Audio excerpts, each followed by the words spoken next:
Shalom anak-anak semua, jumpa lagi di Aku Tahu Channel. Bapak harap semua sehat-sehat ya. Nah, kali ini kita belajar pendidikan agama Kristen kelas 4. Materinya yaitu pelajaran 2 dengan judul Allah hadir dalam hidup manusia. Nah, anak-anak, materi ini terdapat di dalam buku paket Pendidikan Agama Kristen dan Budi Pekerti kelas 4. Silahkan anak-anak buka buku paketnya, lihat pelajaran 2. Sebelum Bapak lanjutkan, jangan lupa untuk subscribe, like, dan share. Silahkan anak-anak bagikan video ini kepada teman-teman kalian. Siapa tahu ada teman-teman kalian di luar sana yang tidak memiliki kesempatan untuk belajar pendidikan agama Kristen karena mungkin tidak ada guru agama di sekolahnya. Ya, jadi silahkan kalian bagikan. Dengan membagikan, kalian sudah menjadi berkat bagi teman-teman kalian. Anak-anak, mari kita mulai pelajaran ini. Bapak memulai dengan sebuah cerita. Mari kita simak cerita berikut ini. Cerilia adalah seorang anak perempuan yang manis dan pandai. Ia berumur 10 tahun. Ia memiliki kulit sawo matang dan rambut keriting yang sangat indah. Ibunya bercerita, sewaktu Cerilia berumur 8 tahun, ia sangat membenci kulitnya yang berwarna sawo matang dan rambutnya yang keriting. Ia merasa tidak sama dengan Ingrid sepupunya yang berkulit putih dan berambut lurus. Berkali-kali Cerilia bertanya kepada ibunya, mengapa dia berbeda jika dibandingkan dengan Ingrid? Sampai suatu ketika ibunya bercerita ke tantenya, Tante Frista, tentang apa yang merisaukan hati Cerilia.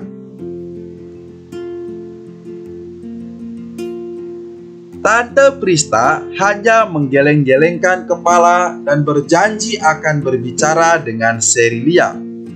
Sabtu sore, Tante Frista berkunjung ke rumah Cerilia. Cerilia senang sekali. Ia lalu menceritakan tentang teman-temannya dan sekolahnya. Akhirnya, Tante Frista merasakan inilah kesempatan yang baik untuk menasihati Cerilia tentang warna kulit dan rambutnya. Tante Frista menjelaskan bahwa dengan warna kulit dan rambutnya yang seperti itu, membuat Cerilia tampak berbeda dengan teman-temannya, bahkan dengan Ingrid sepupunya. Disinilah letak keunikan Cerilia. Cerilia mendapat penjelasan panjang lebar tentang betapa kita harus bersyukur memiliki kulit dan rambut yang indah sebagai pemberian Tuhan. Cerilia pun menyadari bahwa dia harus bersyukur karena memiliki warna kulit dan rambut yang seperti itu. Nah, anak-anak, dalam cerita tadi, Cerilia merasa sedih. Dia kecewa dengan kondisi rambut dan warna kulitnya. Dia merasa berbeda dengan sepupunya Ingrid. Ingrid putih, rambutnya lurus, tapi Cerilia kulitnya sawo matang, ya, agak gelap, dan rambutnya keriting. Dia sepertinya tidak bersyukur. Tetapi setelah Tante Frista menjelaskan bahwa Cerilia itu sangat unik dan berharga di mata Tuhan, karena Tuhan menciptakan Cerilia dan semua orang itu berbeda-beda dan semua orang itu berharga di mata Tuhan. Dari cerita ini kita dapatkan akhirnya Cerilia sangat bersyukur kepada Tuhan karena ternyata Tuhan mengasihi seri Lia. Nah, anak-anak, sekarang coba amatilah dirimu. Berdirilah di depan cermin dan amatilah. Pernahkah kamu mengalami hal yang sama dengan seri Lia? Ayo berdiri di depan cermin lalu lihat ya wajah kita di depan cermin. Pernahkah kamu tidak menyukai salah satu bagian dari tubuhmu? Misalnya kamu berdiri lalu kamu lihat bagian tubuh mana yang tidak kamu sukai. Ya, pernah nggak kamu bilang, aduh saya nggak suka sama telingaku, saya nggak suka sama mataku, kok yang kiri besar, yang kanan kecil. Saya tidak suka dengan lubang hidungku, lubangnya ada 2. Memang harus 2 nak ya. Lalu ada lagi, saya tidak suka dengan hidungku, hidungku kok mancung tapi kok ke dalam. Wah, gitu ya. Mungkinkah ada di antara kalian yang tidak menyukai anggota tubuh kalian? Nah, jangan ya, tetap bersyukur. Kalau ada, coba sebutkan salah satu bagian tubuhmu yang tidak kamu sukai. Lalu sebutkan alasannya, kenapa kamu tidak suka. Misalnya saya tidak suka dengan telinga kiri saya, Pak. Karena telinga kiri saya itu besar seperti telinga gajah. Oke, silakan kalian tuliskan ya. Apa bagian tubuh mana yang kalian tidak sukai? Siapa tahu ada ya, lalu jelaskan alasannya. Lalu sebutkanlah salah satu bagian tubuhmu yang kamu sukai. Nah, misalnya ternyata, oh saya suka dengan bibir saya, dengan mulut saya. Kamu tuliskan kenapa kamu suka. Nah, kamu tuliskan ya di buku tulis. Bagian tubuh yang kamu tidak suka yang mana? Misalnya kalau ada ya. Lalu yang kamu suka yang mana? Kamu tulis dan jelaskan alasannya kenapa kamu suka. Silakan anak-anak kerjakan ya. Nah, kita lanjutkan anak-anak. Kita diciptakan Tuhan itu sangat unik. Kita diciptakan Tuhan berbeda-beda anak-anak. Setiap orang diciptakan Tuhan itu dengan keunikannya masing-masing. Coba lihat gambar anak-anak ini. Ada yang berkulit sawo matang, ada yang berkulit hitam, ada yang berkulit putih, ada yang berkulit kuning, ya, ada yang berambut merah, ada yang berambut hitam, ya, ada yang keriting, ada yang lurus, berbeda-beda anak-anak. Ini semua adalah ciptaan Tuhan. Inilah keunikan dari setiap manusia. Kita berbeda-beda anak-anak, namun kita semua diciptakan oleh Tuhan. Artinya kita semua berharga di mata Tuhan. Anak-anak, apakah kalian masih ingat bagaimana Allah menciptakan dunia ini? Ingat ya di pelajaran 1 ya. Nah, Allah menciptakan bumi ini dan beserta isinya selama 6 hari. Nah, ini ya. Hari pertama, 2, 3, 4, 5, dan 6. Hari pertama itu Allah menciptakan terang, ya, lalu terang dan gelap. Hari yang kedua Allah menciptakan cakrawala. Cakrawala ini adalah langit-langit, gitu ya anak-anak ya, awan. Nah, begitu maksudnya. Awan-awan di langit. Lalu hari yang ketiga Tuhan menciptakan daratan, lautan, dan berbagai macam tumbuhan. Hari yang keempat Allah menciptakan benda-benda penerang atau benda-benda langit, seperti misalnya matahari, bulan, bintang, dan berbagai macam planet-planet. Kemudian hari yang kelima Allah menciptakan hewan-hewan yang ada di air dan yang ada di udara. Kemudian hari yang keenam Allah menciptakan hewan yang ada di darat. Nah, kalian sudah tahu ya, hewan yang hidup di darat itu ada gajah, harimau, jerapah, cecak. Nah, itu semua kecoa. Nah, itu adalah hewan-hewan yang ada di darat. Dan di hari yang keenam yang paling akhir Tuhan menciptakan manusia. Lalu hari yang ketujuh Tuhan memberkati semua ciptaan Tuhan itu. Nah, anak-anak, kita tadi sudah melihat hari-hari dalam penciptaan. Nah, manusia itu ternyata Tuhan ciptakan di hari yang ke-6, di yang terakhir. Anak-anak, bagaimana ya Tuhan menciptakan manusia itu? Nah, sebelum Bapak menceritakan tentang manusia, Tuhan menciptakan dari hari pertama sampai hari ke-6 hanya dengan berfirman. Semua ini Tuhan jadikan hari pertama, 2, 3, 4, 5, dan 6. Semuanya ini hanya dengan berfirman saja, hanya dengan berbicara. Karena Tuhan Maha Kuasa, Tuhan tidak memerlukan bahan-bahan untuk menciptakannya. Tuhan menciptakan dari yang tidak ada menjadi ada. Ya, ingat itu. Tuhan menciptakan dari yang tidak ada menjadi ada hanya dengan berfirman. Namun, berbeda ketika Tuhan menciptakan manusia, anak-anak. Nah, di mana ya perbedaannya ketika Tuhan menciptakan manusia? Mari kita simak. Tuhan menciptakan manusia. Tuhan menciptakan manusia itu berbeda dengan Tuhan menciptakan ciptaan lainnya. Waktu Tuhan menciptakan langit, bumi, daratan, lautan, tumbuhan, hewan di darat, hewan di air, dan semuanya Tuhan ciptakan hanya dengan berfirman saja. Jadilah terang, jadilah laut, jadilah tumbuhan, maka semuanya jadi. Tetapi ketika Tuhan menciptakan manusia, wah, Tuhan tidak bilang, jadilah manusia. Tidak, anak-anak.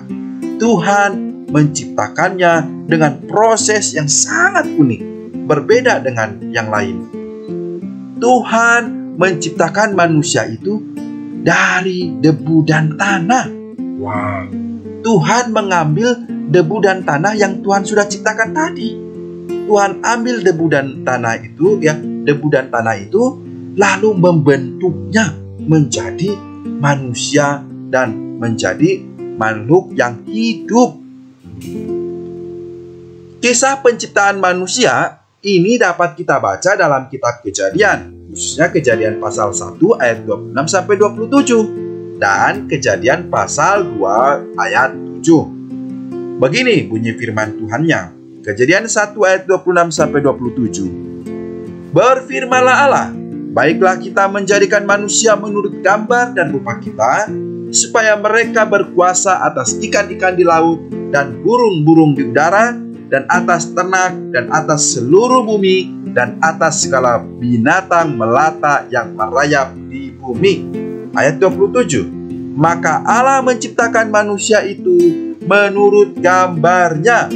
Menurut gambar Allah diciptakannya dia, laki-laki dan perempuan diciptakannya mereka. Jadi dalam Kejadian 1 ayat 26 sampai 27, Allah menciptakan manusia itu menurut gambar dan rupanya Allah. Ya, diciptakannya laki-laki dan perempuan. Kemudian kita baca dalam Kejadian 2 ayat 7. Ketika itulah Tuhan Allah membentuk manusia itu dari apa? Dari debu tanah. Kemudian Allah menghembuskan nafas hidup ke dalam hidungnya.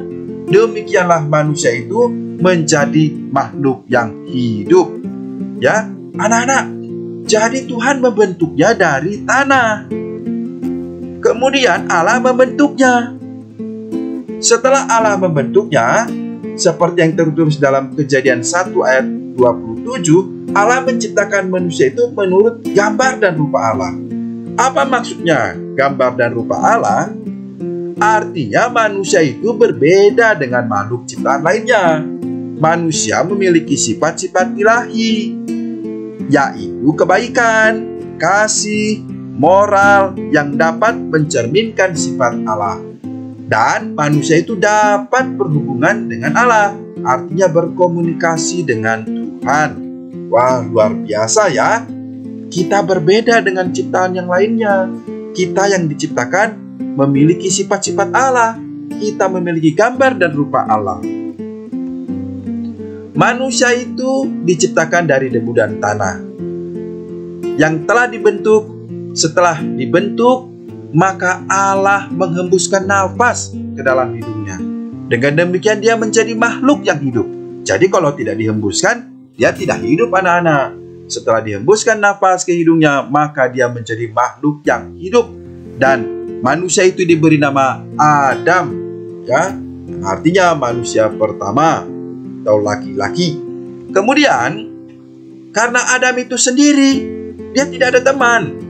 Wah, temannya cuma hewan, ya, tumbuh-tumbuhan, binatang-binatang. Maka Adam sendiri. Dan Tuhan melihat, maka Tuhan menciptakan seorang teman bagi Adam, yaitu seorang perempuan. Tuhan menciptakan perempuan ini dari tulang rusuk Adam.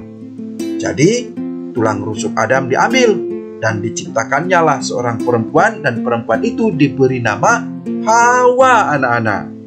Hawa ini menjadi penolong yang sepadan bagi Adam, menjadi teman yang sepadan bagi Adam, ya, untuk saling menolong dan saling menasihati. Artinya mereka sederajat di hadapan Tuhan. Anak-anak, dari kisah tadi yang kita bacakan, yang kita dengar atau yang kita pelajari, bisa kamu bayangkan betapa berharganya manusia, sehingga Allah sendiri yang membentuknya dan memberinya kehidupan.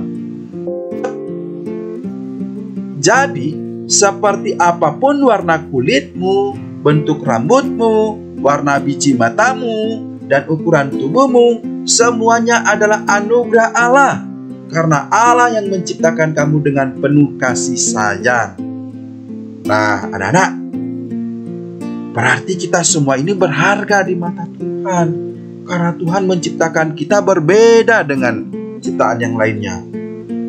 Biarpun warna kulit kita berbeda dengan teman-teman kita, rambut kita berbeda, warna biji mata kita berbeda. Karena warna biji mata dari orang-orang yang ada di Eropa itu berbeda loh, nak. Ada yang berwarna biru loh, ya. Dan ukuran tubuhnya juga bisa berbeda-beda. Tetapi Tuhan menciptakan kita dengan penuh kasih sayang. Oleh karenanya, kita patut bersyukur. Kita tidak boleh kecewa. Kita tidak boleh sedih kalau melihat tubuh kita berbeda dengan teman-teman kita. Kita semua manusia adalah ciptaan Tuhan yang unik. Kita manusia tidaklah sama satu dengan yang lainnya. Kita pasti berbeda. Coba lihat kamu dengan temanmu. Pasti banyak perbedaannya. Begitupun dengan semua dengan anak-anak di seluruh dunia. Pasti ada perbedaannya. Coba sebutkan apa saja ya perbedaannya. Ada yang berkulit hitam, putih, rambut keriting, bola mata ada yang coklat, dan masih banyak lagi. Seperti yang terdapat dalam gambar berikut ini. Mereka berbeda-beda ya. Coba kamu amati apa saja perbedaan mereka. Anak-anak, Allah hadir bukan hanya ketika kamu diciptakan, tetapi juga di sepanjang kehidupan kita. Baik ketika kita merasa sedih, senang, berhasil, atau gagal, Allah tetap ada bersama-sama dengan kita. Jadi Allah bukan hanya hadir waktu menciptakan manusia, anak-anak, tetapi Allah hadir di sepanjang hidup kita. Karena Allah akan terus memberkati dan menyertai kita. Bagaimanakah kita mengalami kehadiran Allah dalam hidup? Anak-anak, kehadiran Allah dapat juga kita lihat melalui berbagai peristiwa dalam hidup kita. Seperti berikut ini, kita dapat merasakan kehadiran Allah. Allah hadir di dalam kehidupan kita, menuntun kita memberikan pertumbuhan, mulai dari kecil bayi sampai kita besar. Dari yang tadinya tidak bisa berjalan, sampai akhirnya kita bisa berdiri dan berjalan. Nah, ini juga karena Allah hadir, memberkati kita, menolong kita. Lalu juga ketika kita merayakan ulang tahun, Tuhan memberikan usia, ya, seperti dalam gambar ini. usia 9 tahun. Ini juga adalah karena kehadiran Allah yang telah memberkati kita sehingga kita bisa menikmati bertambah usia. Ketika kita juga mendapatkan nilai yang baik, yang bagus, ini juga membuktikan bahwa Allah hadir dalam kehidupan kita. Ketika kita juga mendapatkan nilai yang jelek atau gagal dalam ulangan, itu juga menunjukkan bahwa Allah hadir. Dengan demikian, kita akan semakin bersungguh-sungguh untuk belajar. Kita berdoa kepada Tuhan supaya kita mendapatkan nilai yang terbaik. Ya anak-anak ya. Nah, anak-anak, kita sudah belajar tentang Allah hadir dalam menciptakan kita, Allah hadir di dalam seluruh kehidupan kita. Sekarang kita mau menyanyikan satu lagu pujian yang berjudul Ku Kasihi Kau Dengan Kasih Tuhan, yang akan dibawakan oleh Eiffel.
Oke anak-anak, pujian tadi mengajarkan kita untuk mengasihi teman-teman kita, saudara-saudara kita dengan kasih Tuhan. Karena Tuhan juga telah mengasihi kita ya anak-anak ya. Maka anak-anak, kesimpulannya dalam pelajaran ini adalah dalam Kejadian 2 ayat 7 mengisahkan bahwa Allah menciptakan kita dengan cara yang istimewa, yaitu dengan membentuknya dari debu tanah, lalu menghembuskan nafas hidup ke hidungnya. Allah menciptakan kita menurut gambar dan rupanya. Artinya, salah satu wujud gambar dan rupa Allah adalah sifat-sifatnya yang diberikan juga kepada kita. Allah hadir bukan saja melalui ciptaannya, Allah juga hadir dalam hidup kita, baik ketika kita sedang bersukacita maupun ketika sedang sedih. Patutlah kita bersyukur atas semuanya itu. Sekarang, mari kita mengungkapkan rasa syukur atas kehadiran Allah. Sebagai ungkapan syukur atas kebaikan Allah dalam hidupmu, mari tulislah sebuah doa. Ya, silakan kalian tuliskan sebuah doa rasa syukurmu atas kehadiran dan kebaikan Allah dalam hidupmu. Tulis di buku tulis dan silakan dikerjakan. Nanti kirim di classroom ya. Oke anak-anak, demikian materi kita, pelajaran kita hari ini. Harapan Bapak, anak-anak tetap semangat belajar di rumah dan tetap jaga kesehatan. Dan juga jangan lupa untuk komentar di chat YouTube Bapak ya. Demikian materi kita. Sampai jumpa. Tuhan Yesus memberkati. Shalom.